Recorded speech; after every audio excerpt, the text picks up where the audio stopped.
جوج مواضيع. الموضوع الاول هو الف مبروك والتهنئه المنتخب المغربي الاوديسات اللي فاز بالدوري دولي وتحضيرا لكاس افريقيا، وهذه يعني تحسب المدرب المنتخب المغربي. اليوم يا اخوان شوفوا الجزائري حبيبنا يرد على صحافه لوك بعد فوز المنتخب المغربي بلقب الدوري الدولي في تركيا. عطاهم نقاط صراحه يا اخوان، تحياتي ليه. وما تنساوش لينا اللايك يا اخوان، لايكوا لنا الفيديو باش يتركوا كوموندار، راكم عارفين تما. تحياتي لكم يا اخوان، شوفوا حتى فيديوهات اخرين. سير الله. المغربي الرسمي بحثت ما قريتش في وكالة الأنباء المغربية، لم أقرأ في وكالة الأنباء المغربية تهجما على الجزائر، بينما وكالة الأنباء الجزائرية للأسف الشديد، لأنني أقولها بكل حسرة وألم، أصبحت كورثة. نعم، نجد كل الكلمات السوء صحيح. الرديئة في وكالة الأنباء الجزائرية. اول مره نسمع اعلامي او صحافي او لا واش يكون هذا كل مره ما هذا بالاشخاص كما هذو والله ما تفهم واش يكون مره، كل مره واش يكون مره معارض مره. على كل حال ماشي هذا هو موضوعنا.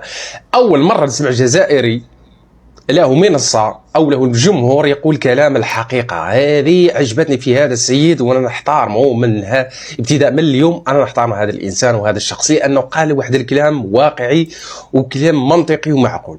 جامي في حياتنا سمعنا اعلام المغربي او قنوات الرسميه المغربيه يعني تشتم في الجزائر او تهتم بامور جزائريه، خلاص ما على بالهاش باللي نيشان هنا والله ما عمرنا جبدناهم ولا هضرنا عليهم بالخايب ولا حتى بالزوين، ما عمرنا جبدناهم كاع، ما كان ما عارفينهمش كاع واش كاينين. هما اللي كيخليو يدويو فينا، كيدويو فينا يقولوا لنا راكم كتجبدونا راكم تستفزونا. اصلا واش كاينه الجزائر على الكره الارضيه. يعني كل ما زاد هذا الاعلام الجزائري وقنوات الرسميه الجزائريه حاولت ان تفضح المغرب او ان يشوهوا صوره المهم سيدي خلينا احنا غير مطلعنا عليه، ما ها العرب بقاو تدويو علينا ديما، راه كيعجبنا داك الشيء، راه طالعات اصاحبي. الجزائريين وكما كتعرفوا كاس افريقيا 2025 باقي له عام ان شاء الله، ديسمبر من العام الجاي ان شاء الله غادي يكون كاس افريقيا وفي المغرب. وراكم كلكم تفرجوا شفتوا سحب القرعه كي كان، داك الشيء كان منظم والاجواء زوينه وكل شيء متقون وحتى القرعه دازت مزيانه. واخا نتوما درتو علينا الفيزا حنا ما غاديش نديرو عليكم الفيزا، مرحبا بكم ان شاء الله العام الجاي في المغرب باش تتفرجوا في احسن كاس افريقيا غادي يدوز في التاريخ. انتما شفتوا غير سحب القرعه وكي كان، اما كاس افريقيا غادي تصدموا ان شاء الله، انتما غادي تشوفوا بعويناتكم. ومرحبا بكم في المغرب نتوما وليداتكم واي واحد بغى يجي للمغرب مرحبا به، بلا فيزا بلا اوراق، وتساروا المغرب وما كاينش اللي غادي يهضر معاكم. وكنوعدوكم الشعب المغربي غادي يستقبلكم احسن استقبال، غادي يديروها ببالكم. هذه المغرب راه احسن شعب من ناحيه الكرم دابا هما منويين بوحدهم، دابا هذا نستقبلكم احسن استقبال وما راه يفهموها غلط، فهمتي يدخلوا التناوي الاستقبال. ولهذا مرحبا بكم وغادي نتسناوكم. واخا نتوما درتو علينا الفيزا غير اجيو، حنا ما غاديرو عليكم لا فيزا لا والو. ولكن اخويا الفاسي راه خوتنا الهكاوي راه قال لك باغيين يجيو وباغيين يحكموا هنايا وباغيين يحكموا على الزون هنايا. كيفاش اخويا الحبيب كيفاش غنديروا معاهم دابا؟ غادي شوف هما هي كيدويو يجيو، وهادشي الا جا وهادشي باينه غينسحبوا ما يقدروش يجيو. هما منوين، حنا نيتنا صافيه، حنا كنقولوا مرحبا بكم جيو تلعبوا وتفرجوا بالهدوء وما ديروش لي بيسيز ومرحبا. ولكن هما منوين فهمتي، هما فيهم كيبان لي فيهم الغدر. قريت في الاعلام شرحناك وقلنا لك ان هذا هو لبن اصلي تاع الحمار، باش واحد ما يكذبش ثاني على الناس يقولوا ما نغشوش. نعم فهمت لي مليح. دروك انت وكان ما ديتش ليماج تاع حاشاكم وحاشا قدركم تاع الحمار با سافوار. حنا دايور هنا في وهران سنين وحنا ناكلوا في الحمار ونكاشير ونصافي با. بارك الله فهمت. دروك التوعيه نتاعكم تفيد المواطن. دونك هنا واش نقول لك انا احنا بويسك وزاك انا دقت بان لي من احسن من احسن رغم انه تاع الحمار. وهذو حمير ماشي كيما الحمير الاخرين. هذو حمير مرودي. بارك الله فيك اللي شغل يعني متهلين فيهم في المزرعه ياكلوا ويشربوا الى اخره. هذا حمار ستيريليزي له معقم. سانتاز دو تو سا المواطن يليق تساعدوه. بارك الله. تساعدوه باسكو رانا في وقت الحاجه للجزائري داخليا. داخليا باسكو وكان تبقى تشوف انت تروح انت للمرشيه بك 1000 دينار ما تشري والو.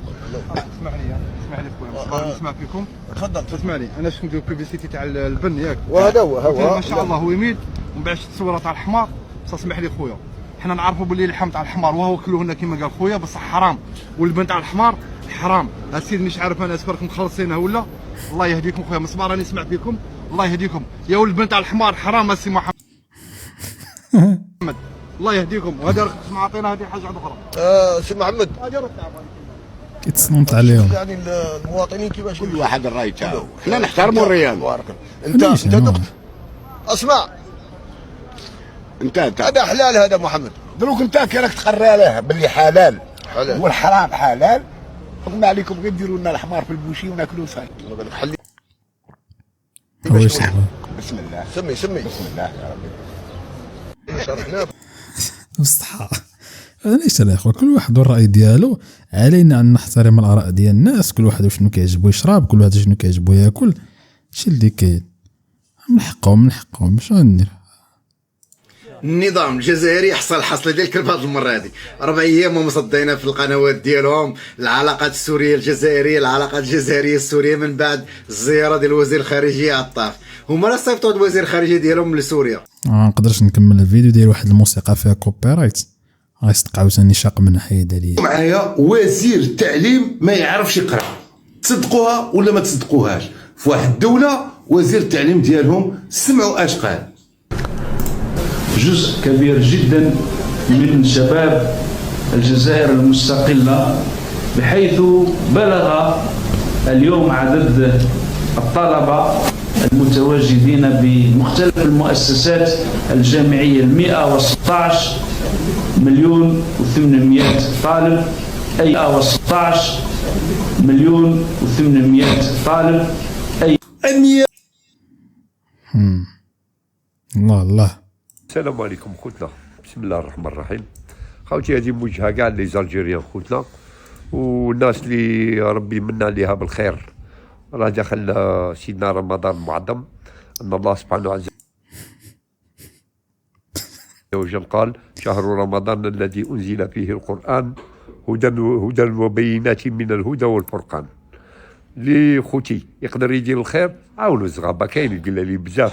ربي خلق الغني وخلق الفقير، جعل الجنة وجعل النار، جعل القاري وجعل الأمي. ماذا بكم أخوتنا الله يفتح عليكم، نسعوا في هذا الشهر، شهر الخيرات، شهر البركة. تفكر جارك، تفكر خوك اللي راه منايب خوه يروح يرانجي خوه، اللي راه منايب أمه يروح يرانجي أمه. هذا شهر البركة خوتي، تلاحموا ما بيناتكم انتم كاع خوتي وجزائريين. ولقد خلقناكم من ذكر وأنثى وجعلناكم شعوبا وقبائل لتتعارفوا إن أكرمكم عند هادي راه باينه صافي. داكشي اللي جاب بالو بقى كيقول اي حاجه جات في بالو كيقولها. الله اتقاكم، ديروا الخير في هذا الشهر خوتي، باسكو الدنيا ما كان والو.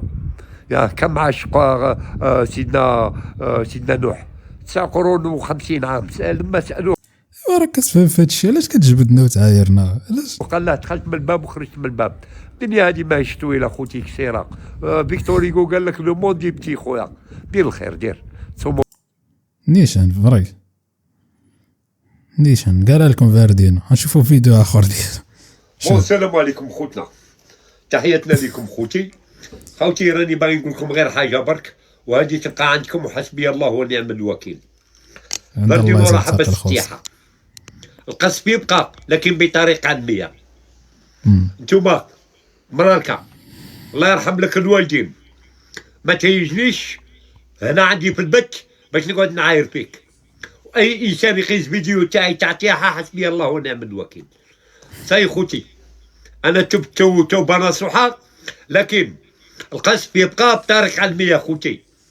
هذه هي، هذه نقولها لكم، ما تخربوش من الجزائر، ما تخربوش من الاستاذ، وراكم عارفين الاستاذ شكون، الحاج تاعنا، وما تخربوش فيا، وما تخربوش في احبابي اللي نبغيهم. يرحم لكم الوالدين، وانت الجنينه يرحم لك الوالدين. ادخل في قولك ما غاديش تجينا معاك لجهنم. هادي انا غادي نقولها لك منا، ما يقولها لك حتى واحد. اذا ما ربوكش وما قروكش انا نربيك ونقريك. انت فاضل الدشتي ما جبدناش، روح بحالك وحنا نروحوا بحالنا. حسبي الله ونعم الوكيل، ما تخلوناش نقعدوا نقطفوا فيكم. كل شيء هذا كل شيء على حسبي الله ونعم الوكيل. كيجبدونا ويقولوا حسبي الله. لا شوفوا خاوتي راني في المغرب، هانتوما خاوتي في المغرب، جيت هنا لقيت شي الزليج ديال المغرب كي داير. شوف حبه حبه، حبه حبه حبه مصوب بحال ماشي فايونس هكا، فايونس هكا. هذيك كل حبه لاصقه بوحدها، هذه بحال صمكتينا من هاد التصوير. لا شتاك تصور انت ما قادش على هادشي، صمكتينا ودنينا باطل. سمحوا لنا الاخوه. المواضيع، الموضوع الاول هو الف مبروك والثانيه المنتخب المغربي الاوديسات اللي فاز بالدوري دولي وتحضيرا لكاس افريقيا، وهذه يعني تحسب المدرب المنتخب المغربي اللي عرف يحضر وحضر في 3 مقابلات بمعيار كبير، تركيا اوزباكستان وسلوفينيا. فاز على اوزباكستان بهدف ل0، نهز مع تركيا بهدف ل0، وفاز اليوم ب3-1 على سلوفينيا. يعني تحضير جيد لكاس افريقيا هذه المقامه في المغرب ان شاء الله، باش يقدر يفوز بكاس افريقيا ويطلع ويتاهل كاس العالم. يعني المنتخبات المغربيه الشبابيه والشبان راهم في طريق صحيح، وان شاء الله نتمنى لهم التوفيق. الموضوع الثاني هو ديال توحشنا الملاعب. المخير يعني بقى بلاش، ما كنا نتبعوا الملاعب، نتفرجوا الملعب الرباط، نتفرجوا الملاعب كل كاملين. ولكن نهار دخلت السوسه يعني دخلوا صحافه زيكو، دخلوا اللي متبعين ملعب مولاي الحسن ومتبعين، انا نسميهم والله العظيم سوسه. الحاجه اللي تبعوها سبحان الله العظيم الانسان ما عرفتش ما نطفروش موراهم، نقسم لكم بالله. انا بعدا والله الا مجربهم، ماشي اي حاجه. شو الماتش يتعاود داونا عام ما كانش الكلاق في الراس. الكلاق بنادم يخرج على برا نورمال خصو يتفقع شويه ويتطور شويه، هما والو. جابوا لنا 6 وضامه، كنا نتبعوا الملاعب. الولد مسكين هذاك انا جيت انا متضامن معاه، والله صار له مشكل وراه في السجن. ان شاء الله نتمنى له ان شاء الله بكل قلب يخرج غدوه ان شاء الله، ويخرج لوليداته ولدارو، لانه كان يعني عارف واحد يخدم على عائلته بهذاك المحتوى اللي كان دايره. سي دوماج يعني. قال لك خاص يديروا التصاريح لهذا، يديروا التصاريح لهذا الدرونات، ويديروا لهم تصاريح كاملين. نتمنى ان شاء الله شي واحد من الخوت ويدير التصاريح ديالو ويخدم نورمال، لانه قال لك يعني الدرون شويه صعيب. ولكن انا من واحد الناحيه ما قريتهاش هكا، قريتها حتى خاص قال لك فاستتيرو، يعني تسترا مليح، قادر تصور من برا ولا شي حاجه بالتليفون ساهله وتشوف هذاك الشيء اللي كاين. ما قادرش الا قادر شي واحد يدير التصاريح ويخدم عادي، يخدم قانوني، لانهم لي درون شويه صعاب باش تخدم بهم. ولكن انت كيما نقولوا من ندخلوا انا صحافه زيكو متبعين الملعب هكذا، خليوها انا خليوها هكذا حتى تفاجئنا الرياضيه ولا شي قناه ولا في المغرب هكا تدخلوا ونشوفوا هذاك الشيء، يعني روعه. خليوها حتى الافتتاح ولا قبل الافتتاح، لانه سي نورمال غادي تكون متابعه من القنوات. وخا هي انا نتمنى القنوات بحال الرياضيه دير واحد المتابعه مستمره للملاعب، باش الناس يطمئنوا على الملاعب وشوف ماشي باش يشوفوا يعني الاشغال، شوفوا ما هي تخليها حتى التالي وتخرجها لهم، راه نورمال، راه نورمال. ونتمنى عاود شي واحد من الخوت يدير التصاريح، يدير التصريح ديالو ويخدم قانوني، لانه من حق الدوله المغربيه الطالب بهذا الشيء، لانه بصراحه المشاكل انت الفيديوهات بزاف المشاكل. بنادم راك عارف، بنادم سيرتو هذو اللي ديالنا حنايا الصحافه ديالنا مريضه هكذا، خليها حتى هما راسهم ما غاديش يعرفوا ما عندوش، ما غادي يجيبوا المعلومه هذه، يبقى يبان لهم غير هذاك الملعب يعني هذاك ديال مولاي الحسن غير في البدايه ديالو، صحاب العمر ما عادش في البدايه، وخليها هكذاك مطموره مغمضه يعني. ونتمناو ان شاء الله الخونه انا جيت نتمنى ان شاء الله انا متضامن معاه، والله ناس ملاح ومسكين يعني دار مجهود كبير باش يوصل المعلومه للشعب، باش بنادم يعرف فين راه واصله الملاعب وفين راه واصله يعني الاشغال. ولكن قدر الله ما شاء فعل، يعني راه عاود القانون فوق الجميع. الانسان خاصو يدير التصريح ديالو ويدير هذاك الشيء باش يخدم. وخليتو صحافه زيكو، دوك صحافه زيكو غادي يمرضوا، راهم هذه يمكن واحد السيمانه وبحال اللي مقطوعه عليهم شي حاجه، راه ما يدوروا على الملعب مولاي الحسن ما صابوش، غادي تصيبوا ملعب مولاي هذاك الاغضف ديال العيون راه واجد وظاهر، هذاك راه صور. نتمنى شي واحد يمشي يصور لهم هذاك الملعب ديال العيون. يصور هذاك الملعب ديال العيون ويقولوا هذا هو الملعب، هو كملناه وجهزناه. راه جاهز كاس افريقي. باش هذيك هي تكون الصدمه، باش يعتزلوا ديريكت، يعني يعتزلوا ويخرجوا كاع من الكره الارضيه. سبحان الله العظيم الحاجه اللي تبعوها والله ما تطفرها، الحاجه اللي تبعوها سبحانك يا عظيم. بس هكذا احسن، المغرب بالله عليهم خليها مطموره مغمضه باش نهار يكملوا ان شاء الله، وتكون واحد التصوير عالمي، وتكون القنوات يعني زينه، وبنادم يتمتع يعني بالملاعب ديالو. نتمناو ان شاء الله خير، ونتمناو ان شاء الله التوفيق للبلد المغرب، لانه القجع ما راهش مخلي، راهم خدامين، الدوله خدامه، الناس خدامين على مشاريع كبار، ماشي الضحك. يعني راه عندك كاس افريقيا، وعندك كاس العالم، وعندك كاس افريقيا كاس العالم ديال الاوديسات، عندك كاس افريقيا هي جايه الاوديسات، عندك كاس افريقيا ديال السيدات. يعني راه حاجه كبيره. المغرب راه خاصو يعني ناس يعني بحال اللي في الجامعه، بحال في وزير القجاع، بحال الدوله عاود عندها ناس اكفاء ما شاء الله. نتمنى لهم التوفيق. ماشي بحال راك عارف حنا عندنا التبرديع، يبردعك الصباح ليه نورمال، يحط لك عنوان ويبردعوا الغاشي. رانا شفنا بزاف ديال التبرديع في هاد 3 ايام هذا، بزاف المستويات وعلى جميع المستويات وعلى جميع، يعني ما بغيتش ندخل في هذه المواضيع، لكن لا حول ولا قوه الا بالله. نبقاو في كره القدم لانه هذا هو المجال ديالنا. ان شاء الله هذا كاين ان شاء الله عاود كاين اللائحه ديال وليد الركراكي، اللي راه وليد الركراكي اليوم اللائحه عنده صعيبه بزاف، لانه علاش نهضروا لا لوجيك. شوف راه كاين 50 لاعب تقريبا ديال المغرب وجاهزه وحاضره، يعني راه صعيب. هواش شمس الدين الطالبي عاود ناض ديال بلجيكا، اللي يلعب في بلجيكا كلوب بروج، انا شفتو معلم دري واعر، يعني واقف برجليه. كاين هذاك عاود اللي مشى لبيلباو، نقولوا هاد الزوج هادو مازال ما باينش البلان ديالهم يقدروا يلعبوا معاك لا كوب دو موند ديال 2026. مي خاصك توقف على الجاهزيه ديالهم، لانهم مور كاس افريقيا كاين شي لعابه اللي كبروا في اللاج يقدروا ما يوصلوش معاك لا كوب دو موند. ولكن عندك الخلاف راه عند المنتخب المغربي بزاف. شفنا البارح الزازولي ولا المستوى ديالو. غادي نشوفوا اللائحه كيفاش تكون، لانه عنده مشكل في الدفاع، قادر يدير الهلالي. لو كان انا نتمنى يعتمد عليه. شفنا حتى المرابط راه لعب لاكس، مع في نيرباتشي. نتمنى يسي وليد الركراكي يا المرابط يا المزراوي يا الهلالي مع نايف اكرد، تقدر هاد الثنائيه تمشي لك، لانه الهلالي مدافع اصلا، مدافع يعني يقدر يمشي له مع نايف اكرد ويسيبوا هذيك التوليفه. الهلالي نايف اكرد حكيمي والمزراوي يسيبوا هذيك التوليفه هذيك في الدفاع، اللي تعطيهم المقومات باش ان شاء الله تكون لا كوب دافريك يعني سهله، ماشي شي حاجه اللي غادي تكون صعيبه. لانه اللاكس سيرتو المدافع هذاك ديال اللاكس صعيب باش تصيبو، وصعيب باش شفنا حركات. ولكن المستوى ديال البطوله المغربيه والوداد راه مستوى يعني ماشي ثابت، وحركات عاود تا هو يدير اخطاء بزاف، يضربوه في الظهر بزاف، وشفناها مع الوداد. راه الصراحه هي هذه تنقال، يعني تا وليد الركراكي عارفها وعارف بالله صعيب باش تلعب في المستوى العالي، لان المستوى العالي ماشي ضحك. يقدر نايف اكرد ومزراوي وحكيمي يغطيو عليك، ولكن ما غاديش يغطيو عليك جميع المقابلات ديال لا كوب دافريك، وهذا باين. نتمناو التوفيق للركراكي في هذه المهمه، لانه صعيب وراه قريب يعلن على ليست. وكاين البطوله المغربيه، عاود كاين البطولات. شوف غادي يكون هاد السيمانه بطولات بزاف.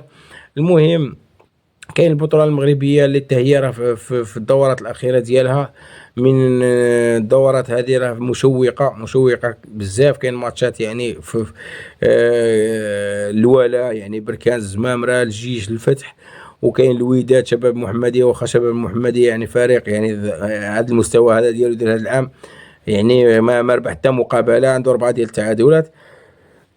الوداد في الطريق ديالو لبناء فريق قوي، ولكن انا من مكونه والوداد، الناس الجماهير ديال الوداد خصها تكون شويه عقلانيه، لانه مازال ما لعبتش مقابله مع فرق كبيره. مقابلات اللي غادي تجيك فرق كبيره، مكناس الفوق، مكناس، بركان، الجيش، الرجاء، طنجة، نهضروا لا لوجيك. هذو هما المقابلات. بركان عندها فرصه ذهبيه، بقاو لها خصها 6 ديال الربحات ديال البطوله. الرجاء رجعت في المستوى ديالها ان شاء الله باذن الله. اخوان كنا نخرج الفيديو، نتلاقى في فيديو ان شاء الله. بيس الله وتهلاو.